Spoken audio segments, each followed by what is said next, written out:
और अब खबरें तफसील से। आंध्र प्रदेश के वज़ीर आला चंद्रबाबू नायडू अपने आबाई गांव नारावारीपल्ले के दौरे पर हैं। सीएम चंद्रबाबू ने अपने अरकान ख़ानदान के साथ संक्रांति त्यौहार के हिस्से के तौर पर आज सुबह मुनक्किदा भोगी तकरीबात में शिरकत की। मकामी लोगों से घुल मिल कर वज़ीर आला ने भोगी मनाई। वज़ीर आला की अहलिया नारा भुवनेश्वरी ने ख़वातीन के लिए रंगोली बनाने के मुकाबलों और बच्चों के लिए खेलों के मुकाबलों का इनेकाद किया। वज़ीर आला और उनकी अहलिया ने इन मुकाबलों में जीतने वाली ख़वातीन और बच्चों को इनामात से नवाजा। सीएम के साथ उनके बेटे नारा लोकेश, बहू ब्राह्मणी और दीगर रिश्तेदारों ने उनकी भोगी तकरीबात में हिस्सा लिया। इन त्यौहार के प्रोग्रामों के बाद सीएम चंद्रबाबू नायडू ने मुख्तलिफ तरक्याती प्रोग्रामों में हिस्सा लिया।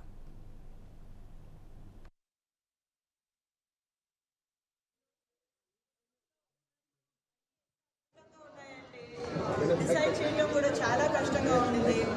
మా అందరికీ వేరే వేరే ఒపీనియన్స్ ఉన్నాయి. చాలా కష్టపడ్డాము. సో పార్టిసిపేట్ చేసిన వాళ్ళందరూ ఇక్కడ విన్నర్సే. అందరికీ తప్పకుండా గిఫ్ట్స్ ఇవ్వడం జరుగుతుంది. Thank you so much. మీరు చాలా ఉత్సాహంతో పార్టిసిపేట్ చేశారు. మాకు చాలా ఆనందంగా ఉంది. ఈ రంగోలీ కాంపిటీషన్లో, ముగ్గు కాంపిటీషన్లో పార్టిసిపేట్ చేసినందుకు నాకు చాలా సంతోషంగా ఉంది. ఫస్ట్, సెకండ్, థర్డ్ అనేదే కాదు, ఇక్కడ 126 మంది పార్టిసిపేట్ చేశారు. ఈ సంతోషమైన సమయంలో అందరికీ రాకపోయినా కూడా ప్రతి ఒక్క ఇంటికి నేను ముందర ఆలోచించలేదు. కానీ ఇప్పుడు ఇక్కడికి వచ్చిన తర్వాత చాలా కష్టపడి